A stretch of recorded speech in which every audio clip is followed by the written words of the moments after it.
So students, आज से अपन start कर रहे हैं unit number 5 training and organisational development का। जो अपना इस लेक्चर का जो सेशन है ये टोटली डिपेंड करता है ओडी इंटरवेंशंस और ओडी प्रोसेस पर। ओडी का मतलब है organisational development interventions and organisational development process. तो सबसे पहले अपन शुरू करते हैं। सबसे पहले अपन ये जानते हैं कि ओडी इंटरवेंशन होता क्या है। देखिए, ओडी यानी ऑर्गेनाइजेशनल इंटरवेंशन, जैसा अपन ने पहले पढ़ा था, it is relate with the change.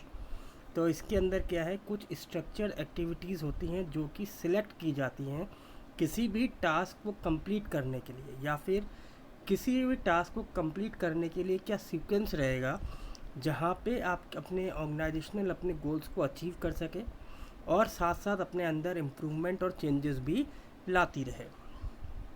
तो ओडी इंटरवेंशन क्या है, एक प्रोसेस है जिसके अंदर हम डायग्नोस करते हैं और कुछ एक्शंस हम सोचते हैं कौन जो कि रिलेट करते हैं हमारे इम्प्रूवमेंट के लिए। तो इसके अंदर हम काउंट कर रहे हैं diagnosis, then planning and then implementation. यदि हम कुछ कैरेक्टरिस्टिक्स की बात करें तो फर्स्ट क्या कहता है कि जो आपका ऑर्गेनाइजेशनल डेवलपमेंट इंटरवेंशन है ये फोकस करता है ऑर्गेनाइजेशन के प्रोसेस पे, जो कि एक कंटिन्यूस एक्टिविटी है। दूसरा, ये फोकस करता है आपकी वर्क टीम पर, जो कि एज ए यूनिट काम करती है टूवर्ड्स चेंजेस और towards behaviour of the employees. और तीसरी कैरेक्टरिस्टिक्स होती है कि ये एक ऑन गोइंग प्रोसेस है, यानी एक ऐसी एक्टिविटी है जो लगातार चलती रहती है इम्प्रूवमेंट्स ऑर्गेनाइजेशन में, क्योंकि हमने पढ़ा है कि बिज़नेस जो है एनवायरनमेंट में रन करता है और कई सारी एक्टिविटीज़ इंटरनली और एक्सटर्नली बिज़नेस को इफ़ेक्ट करती हैं। तो इम्प्रूवमेंट जो है वो एक कंटिन्यूस प्रोसेस माना गया है और ये तभी हो पाएगा जब ऑर्गेनाइजेशन में वर्क कल्चर और कोलैबोरेशन जो है मिलके काम करेंगे। अब सवाल ये आता है कि कैसे हम क्या मेथड यूज़ करें, क्या टोपोलॉजी हम यूज़ करें जिसके थ्रू हम इस चेंजेस को देख सकें। क्योंकि देखिए, कई बार क्या होता है कि इंटरवेंशन करते वक्त कुछ कन्फ्यूजन या कॉन्फ्लिक्ट्स अराइज हो सकते हैं कि वाकई में चेंजेस हैं क्या, इम्प्रूवमेंट क्या है, किस चीज़ का हमें इम्प्रूवमेंट करना है, कहाँ इम्प्रूवमेंट करना है। ये एक बहुत बड़ी चीज़ है जो सोचनी पड़ती है ऑर्गेनाइजेशंस को। तो जब ऑर्गेनाइजेशन इंटरवेंशन पे जाती है वो कुछ डायमेंशंस को लेके चलती है। तो पहला डायमेंशन आता है आपका टारगेट। टारगेट क्या होता है कि इसके अंदर ऑर्गेनाइजेशन अपने उस सेगमेंट को आइडेंटिफाई करती है जहाँ पर उनको ये चेंज की रिक्वायरमेंट लगती है। टारगेट करने के बाद आता है सेकंड डायमेंशन फोकस। फोकस होता है कि हमें क्या चेंज करना है, व्हाट प्लान, क्या हमें सिस्टम चेंज करना है या हमें बिहेवियर में चेंज लाना है। और तीसरा आता है स्ट्रेटजी, कैसे हम इस चेंज को इम्प्लीमेंट करेंगे। तो जब हम इंटरवेंशन की बात करते हैं तो कुछ फैक्टर्स हमें नज़र आते हैं। तो फैक्टर्स कैसे आते हैं कि जो आप चेंजेस या इंटरवेंशन की आप बात कर रहे हो वो सभी पीपल्स यानी एम्प्लॉयज़ के साथ, स्टेक होल्डर्स के साथ रिलेट होना चाहिए। आपके जो गोल्स हैं जो आप चेंज करने के बाद देख रहे हो वो क्लियर होने चाहिए, और जो स्ट्रेटजी आप बना रहे हो वो उस गोल के साथ रिलेट करती हुई होनी चाहिए। देन जो एक्टिविटीज़ आपने देखी हैं वो एक सीक्वेंस वाइज होनी चाहिए। सीक्वेंस से मतलब है जो हमने ऊपर देखा था कि जिस किसी टास्क को कंप्लीट करने के लिए जो सीक्वेंस होना चाहिए वो सीक्वेंस में ही वो एक्टिविटीज़ डिज़ाइन होनी चाहिए। यदि वो है तो सक्सेस रेट आपका हो सकता है। देन इसके अंदर आपको conceptual learning and simple learning, इस बात का भी ख्याल रखना है। फिर आपको ये जो चेंज आप कर रहे हैं, प्लानिंग आप कर रहे हैं, जो इसमें फोकस किया है इसमें अपने एम्प्लॉयज़ को इन्वॉल्व करना है ताकि सडनली चेंजेस से एम्प्लॉयज़ पे नेगेटिव इफ़ेक्ट नहीं पड़े। उनका बिहेवियर हमें साथ साथ क्या करना है, पॉजिटिवली चेंज करते हुए चलना है। मैक्सिमाइज द डायग्नोस्टिक डेटा, जो भी डेटा टूवर्ड्स चेंज आपने इकट्ठा किया था, गैदर इन्फॉर्मेशन की थी प्लानिंग के अंदर, उसको सही तरीके से आपको क्या करना है, एनालिसिस करना है, डायग्नोस करना है कि आप जो चेंज सोच रहे हो वो चेंज परफेक्ट है या नहीं। और जितना ज़्यादा आप इसमें इफ़ेक्टिव तरीके से और एफिशिएंट तरीके से चेंज को इम्प्लीमेंट कर सकते हैं तो आपको करना चाहिए। तो अब बात करते हैं कि ओडी या इंटरवेंशंस हैं क्या। तो ऑर्गेनाइजेशनल डेवलपमेंट इंटरवेंशन जो हैं वो कुछ टेक्निक या मेथड्स कहे जा रहे हैं जो एक प्रोफेशनल्स या अदर्स के थ्रू आइडेंटिफाई किए जाते हैं। तो एक सिंगल ऑर्गेनाइजेशन या एक सिंगल कंसल्टेंट इस इंटरवेंशंस को इम्प्लीमेंट नहीं कर सकता। देखिए, कोई एक पर्सन इस चेंज को नहीं कर सकता। चेंजेस के रिगार्डिंग हमें बहुत चीज़ें सोचनी पड़ती हैं। जैसे हमने कहा कि हमें प्लानिंग देखनी है, प्लानिंग के बाद हमें सीक्वेंस ऑफ एक्टिविटीज़ देखनी है, फिर हमें उसका क्या देखना है, स्ट्रेटजी डिज़ाइन करनी है। तो इन सब चीज़ों के लिए हमें किस चीज़ की रिक्वायरमेंट आ रही है? सबसे पहले हमें करना है फीडबैक, सर्वे फीडबैक। तो हमें सर्वे करना है कि हमें हमारी ऑर्गेनाइजेशन में इंटरवेंशंस कहाँ नज़र आ रही हैं। देन इसके लिए we can talk about for the process of consultation. अगर हम किसी एक्सपर्ट से बात कर सकते हैं तो हमें वो प्रोसेस को इम्प्लीमेंट करना शुरू करना है। फिर हमें एक मैनेजरियल ग्रिड बनानी है। मैनेजरियल ग्रिड से मतलब है कि हमारा क्या टास्क है, हाई और लो, हम कितना चेंज को इम्प्लीमेंट करने की सोच रहे हैं, हमें वो ग्रिड बनानी है। और then we goal for the setting and planning कि हमें क्या फाइनली इंटरवेंशंस में जाना है। इसको हम एग्लोबरेट करेंगे इसके अंदर। तो फीडबैक क्या हुआ? फीडबैक का मतलब हुआ हमारा data and information to the manager, information on attitude of employees.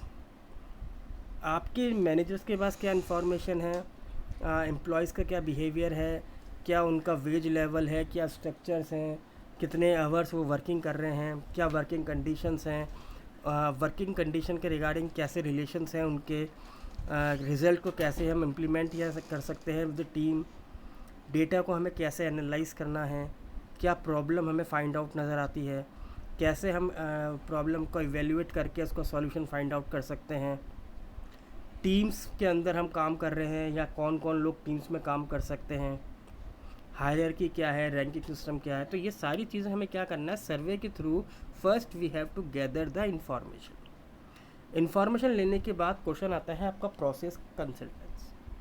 Process consultant का मतलब है हमें डिपार्टमेंट की मेंबर से मुलाकात करनी है, उनसे मीटिंग करनी है।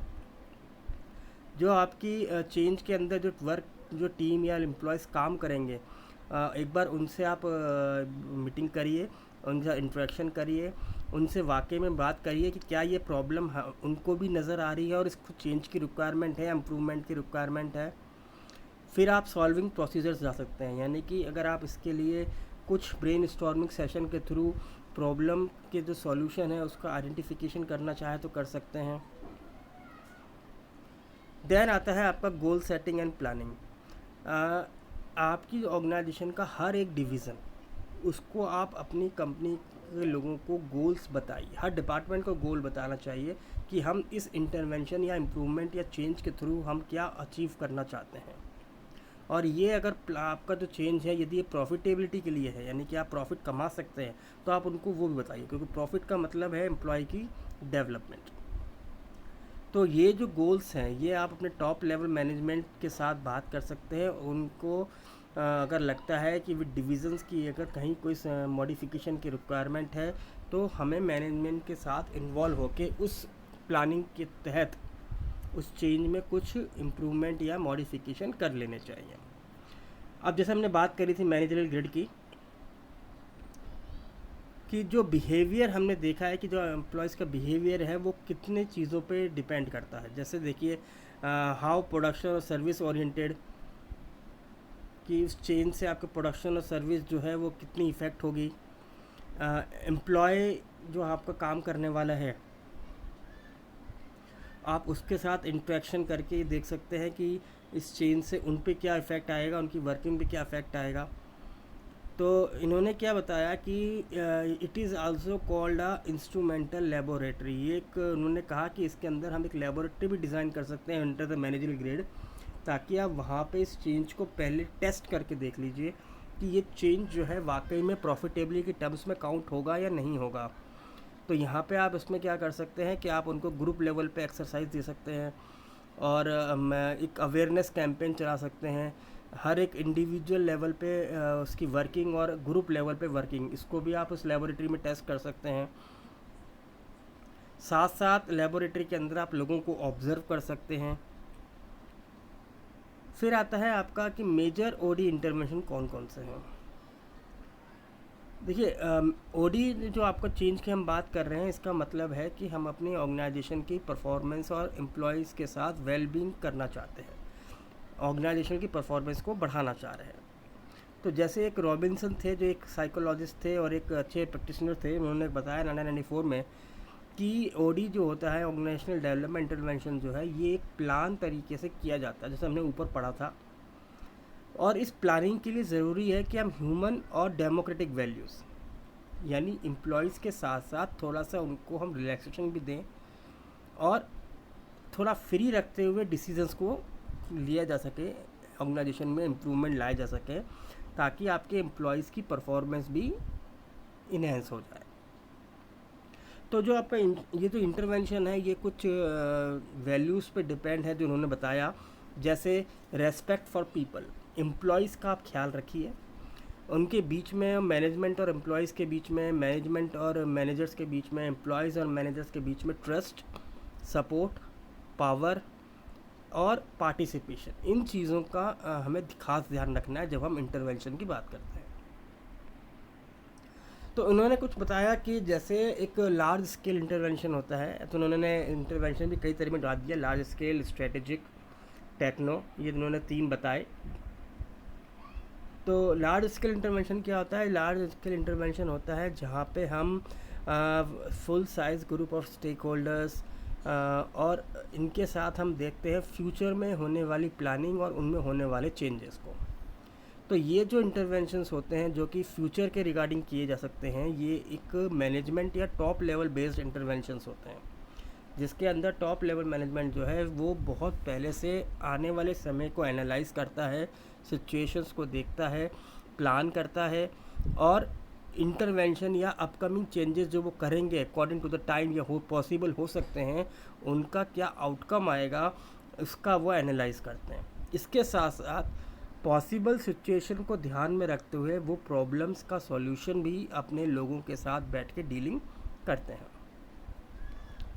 कनिंग एंड वर्ली ने 2001 में डिस्क्राइब दिया था कि ये 3 लार्ज स्केल इंटरवेंशन हम 3 स्टेप्स में देख सकते हैं। पहला कि हम पहले लार्ज ग्रुप ऑफ मीटिंग्स को देखें, तो उस मीटिंग के लिए हम क्या कर सकते हैं कि हम एजेंडा तैयार कर सकते हैं और उस मीटिंग के आउटकम को हम फॉलो कर सकते हैं। देन आता है आपका स्ट्रेटेजिक इंटरवेंशन। स्ट्रेटेजिक इंटरवेंशन क्या करता है? वो ऑर्गेनाइजेशन के बेटरमेंट के काम आता है, अपने एनवायरनमेंट की स्टडी में काम आता है, स्ट्रेटजीज़ को इम्प्लीमेंट करने में काम आता है। कॉर्मेनिक ने 2005 में बताया कि it include under umbrella of strategic intervention the following missions. तो जब हम स्ट्रेटेजिक चेंजेस की बात करते हैं तो हमें mission, vision, strategic goals, scenario, benchmark, sweat analysis, communication, commitment और कल्चर, इन सब चीज़ों को हमें स्टडी करना पड़ता है जब हम स्ट्रेटेजिक इंटरवेंशन की बात करते हैं। फिर आता है टेक्नो, यानी जब हम टेक्नोलॉजिकल स्ट्रक्चर चेंजेस की बात कर रहे हैं। तो जैसे नाम समझ में आ रहा है टेक्नोलॉजिकल, तो उसका मतलब हो रहा है कि ऑर्गेनाइजेशन अपने प्रोडक्शन के अंदर और अपनी प्रोडक्शन के साथ साथ अपनी खुद की परफॉर्मेंस को इन्हेंस करना चाह रही है। तो जब हम टेक्नो स्ट्रक्चर देखते हैं तो हमें समझ में आता है कि इसके साथ साथ हमें एम्प्लॉयज़ की एफिशिएंसी और ह्यूमन को भी डेवलप करना पड़ेगा विद द ट्रेनिंग। तो इसके अंदर जैसे हम देखते हैं इंजीनियरिंग फील्ड में psychology combined with both psychology and the technology, कई बार क्या है कि अगर टेक्नोलॉजिकल हम लेते हैं तो एम्प्लॉयज़ को लगता है कि कई लोगों की जॉब जाएगी। तो इसके बहुत हमने एग्जांपल हिस्ट्री में भी देखे हैं कि कई बार जब भी कोई नई टेक्नोलॉजी कोई ऑर्गेनाइजेशन इंप्लीमेंट करना चाहती है तो वहाँ पे एम्प्लॉयज़ की तरफ से एक क्वेश्चन अराइज होता है with the job stability, employability, तो वहाँ पे कुछ ना कुछ कॉन्फ्लिक्ट अराइज हो जाते हैं। तो टेक्नो स्ट्रक्चर इंटरवेंशन का मतलब है कि एम्प्लॉयज़ की साइकोलॉजी, टेक्नोलॉजिकल इंटरवेंशन का इफ़ेक्ट और सोशियोलॉजी यानी समाजवाद, इन तीनों चीज़ों को हमें कॉम्बाइन करके ही इंटरवेंशन की स्ट्रेटजीज़ को ध्यान में रखना है। कनिंग एंड वर्ली ने 2000 में बताया कि टेक्नो स्ट्रक्चर अप्रोच जो है ये ऑर्गेनाइजेशन की टेक्नोलॉजी को इम्प्रूव करने में काम आती है, जैसे टास्क किस तरह इम्प्लीमेंट किया जा सकता है और जॉब इसके लिए हमें क्या डिज़ाइन करना चाहिए। देन आता है हमारा management and leadership development intervention. ये जो इंटरवेंशन की हम बात कर रहे हैं, ये ऑर्गेनाइजेशन की परफॉर्मेंस के साथ साथ आपके लीडर्स को डेवलप करने में काम आती है। जब हमें लगता है कि लीडर्स के अंदर क्या है कि एक इम्प्रूवमेंट होना चाहिए, अपकमिंग मैनेजर्स के अंदर क्या क्वालिटी होनी चाहिए, क्या उनके अंदर स्किल्स होनी चाहिए, उसके बेस पे हम जब इंटरवेंशन देखते हैं तो हम इस रिगार्डिंग बात करते हैं। कॉर्मेनिक ने 2001 ने बताया कि कुछ हम एग्जांपल्स ले सकते हैं, जैसे एग्जीक्यूटिव एंड प्रोफेशनल डेवलपमेंट, कैसे उनमें चेंजेस ला सकते हैं, किस तरीके से मेंटरिंग हो सकती है, कोचिंग हो सकती है, लर्निंग हो सकती है, मैनेजमेंट बाय ऑब्जेक्टिव हम सबने पहले भी पढ़ा था, सक्सेशन प्लानिंग क्या हो, 360 डिग्री फीडबैक, पार्टिसिपेटिव मैनेजमेंट। ये सारे के सारे एग्जांपल जो हैं आपके उस इंटरवेंशन की वजह से ही आए, वरना ट्रेडिशनल मेथड्स तो चल ही रहे थे। न्यू मेथड्स हमने सुने, सक्सेशन प्लानिंग सुना हमने, 360 डिग्री फीडबैक देखा, पीटर ड्रकर का MBO हमने सुना। ये सब कैसे आए? आजकल मेंटरिंग की डिमांड है, कोचिंग की डिमांड है, तो ये कैसे चल रहे हैं? क्योंकि कुछ ना कुछ चेंजेस को लोगों ने सोचा और आए। तो सबसे पहले हम क्या कर सकते हैं, 5 एक्शन को हम लोगों ने बताया है कि सबसे पहले हमें अपने लीडरशिप को रीडिफाइन करना पड़ेगा कि हमारे लीडर्स को क्या काम करना है, कैसे उनको लीडर, क्या लीडर के अंदर क्वालिटी होनी चाहिए, तो उनके प्रोफाइल को हमें क्या करना है, रीडिफाइन करना है। फ्यूचर लीडरशिप हमें की क्या रिक्वायरमेंट आ सकती है फ्यूचर में, हमें उसको फोकस करना है। एंश्योर करना है टॉप लेवल मैनेजमेंट की अकाउंटेबिलिटी, कि वो एक अच्छे लीडर बन सकते हैं। डेवलपमेंट ऑर्गेनाइजेशन में कंटिन्यूस होता रहेगा, इस बात का हमें इंश्योर करना है, क्रिएट करना है। और मैनेजर्स के लिए प्रॉपर एक यूँ कहें कि अपॉर्चुनिटीज़ होनी चाहिए फॉर अपकमिंग लीडर्स। देन आता है हमारे पास नेक्स्ट 5th पॉइंट जो हमने देखा, team development and group process interventions. ये जो इंटरवेंशन चेंज होता है, इसका जो एम होता है वो होता है आपके पूरे ग्रुप की परफॉर्मेंस को इन्हेंस करना, जैसे किस तरह से गोल्स को सेट किया जाए, इंटरपर्सनल रिलेशंस को कैसे स्ट्रॉन्ग किया जाए टीम मेंबर्स के बीच में, हर एक पर्सन का रोल क्लैरिफिकेशन होना चाहिए, डिसीजन मेकिंग किस तरह से डिसाइड की जाएगी, how we solve any problem.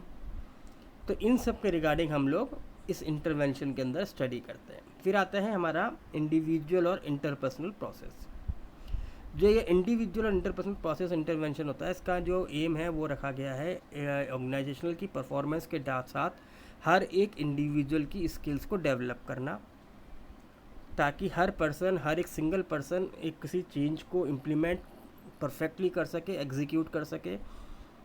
जैसे उनके साथ हमने कहा कि जो सीनियर एक्सपीरियंस मैनेजर्स हैं उनको थ्रू मेंटरिंग उनको ट्रेन किया जाए, उनके अंदर डिसीजन मेकिंग लाई जाए, उनके अंदर अच्छी क्वालिटी ऑफ लीडरशिप को डेवलप किया जा सके, और इंटरपर्सनल कम्युनिकेशन भी आपस में उनका स्ट्रॉन्ग किया जा सके।